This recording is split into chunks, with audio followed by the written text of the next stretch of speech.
प्रदेश के रोजगार सहायक संघ और सचिव संघ धरने पर है। धरने का आज 26वां दिन है। 26 दिन बीत जाने के बाद भी शासन की ओर से इनके मांगों पर कोई प्रतिक्रिया नहीं की गई।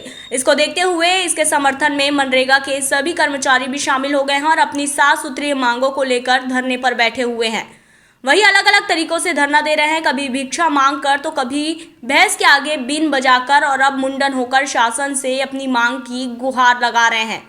इन कर्मचारियों के धरने पर बैठने से पंचायत का सारा काम ठप है। ग्रामीणों के सामने रोजगार से लेकर मृत्यु प्रमाण पत्र और जन्म प्रमाण पत्र जैसी मूलभूत आवश्यकताओं की समस्या आ रही है। ऐसे में अब सवाल उठना तय है कि आखिरकार यह सभी कर्मचारी वापस अपने काम पर कब लौटेंगे और लोगों का काम कब पूरा होगा। जनपद पंचायत सीईओ की माने तो कई पंचायतों के कर्मचारियों को वापस काम पर लौटने के लिए समझाइश दी गई है। अगर यह कर्मचारी काम पर वापस नहीं लौटे तो उन पर कार्रवाई की बात भी कही जा रही है। और मैं आज इस धरना आंदोलन का समर्थन करने के लिए मस्तूरी में उपस्थित हुआ हूँ। जैसे आप सभी को विदित है कि 26 दिसंबर से सचिव संघ हड़ताल पे हैं और 30 दिसंबर से जो है वो ग्राम रोजगार संघ हड़ताल पे हैं। ये दो इकाई जो है पंचायत विभाग के महत्वपूर्ण कड़ियाँ हैं और इनकी जो मांगे हैं बिल्कुल जायज़ मांगे हैं कि इनको नियमितीकरण मिलना चाहिए, इनको शासकीय कर्मचारी का दर्जा मिलना चाहिए, अनुकंपा नियुक्त प्रावधान होना चाहिए। क्योंकि आज के डेट में कभी भी किसी व्यक्ति के साथ कोई दुर्घटना होती है तो वो यदि वो चला गया तो उसके पीछे कोई देखने वाला नहीं है।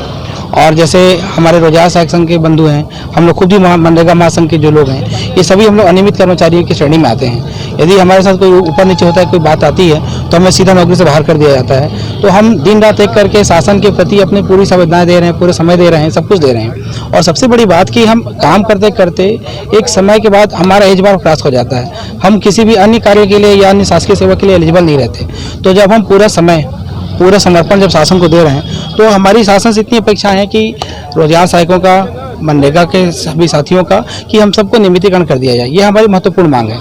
और नियमितीकरण में यदि कोई समस्या है तो शासन कम से कम, जो जैसे मध्य प्रदेश की तर्ज पे हुआ है कि 62 साल की सेवा वृद्धि तक के लिए, कम से कम 62 साल तक के लिए हम लोगों को वो एक श्योरिटी प्रदान करें कि ठीक है, आप लोग जो भी काम कर रहे हैं हम 62 साल तक आपको नहीं निकालेंगे। ये मुंडन जो हो रहे हैं वो एक अपनी बात को रखने का या शासन का ध्यान आकृष्ट करने का एक तरीका है कि जैसे बोलते हैं ना कि माँ तभी दूध पिलाती जब बच्चा होता है, उसी तरीके से ये हड़ताल अभी लगातार कंटिन्यूस चल रहा है। लेकिन शासन की तरफ से जो हमारी अपेक्षाएं हैं, जैसा हमको प्रतिक्रिया की उम्मीद है, वैसा नहीं आ पा रहा है।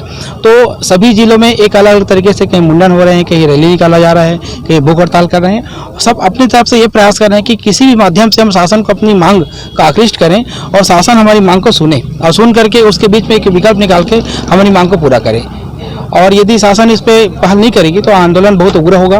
इसमें हम प्रदेश स्तर पर जाकर के धरना देंगे, वहाँ परिवार साथ बैठेंगे और जब तक मांगे पूरी नहीं होगी हड़ताल चलते रहे। हड़ताल में है पिछले 15-20 दिनों से, तो उनके जाने से तो निश्चित रूप से काम जो है प्रभावित हुआ है पंचायतों का। लेकिन वर्तमान में सहायक विस्तार अधिकारियों को ग्राम पंचायत के चार्ज लेने के लिए आदेश हुआ है कि सचिवों का वो चार्ज ले और कम से कम जो हमारे मूलभूत कार्य हैं, मृत्यु प्रमाण पत्र वगैरह है या जो पंचायतों के सामान्य काम है, वो कार्य जो है हमारे सुचारू रूप से चालू रहे, ताकि जो आम नागरिक है उनको किसी भी प्रकार की जो है मूलभूत समस्याएं ना हो। देखिए, हड़ताल में अगर वो है तो उनको चार्ज तो देना पड़ेगा। वो पंचायती राज अधिनियम में भी और सेवा आचरण नियम में भी इसका उल्लेख है कि वो उनको चार्ज दे, और चार्ज अगर नहीं देंगे तो विधिवत रूप से हम अनुशासनात्मक कार्रवाई भी करेंगे। तो अभी के लिए बस इतना ही। तब तक के लिए हमें दीजिए इजाजत और इसी प्रकार की लेटेस्ट और रोचक खबरों से जुड़े रहने के लिए देखना ना भूलें nationupdate.in। और हाँ, आप खबरों से हर पल अपडेट रहने के लिए आप गूगल प्ले स्टोर से डाउनलोड कर सकते हैं nationupdate.in का ऐप।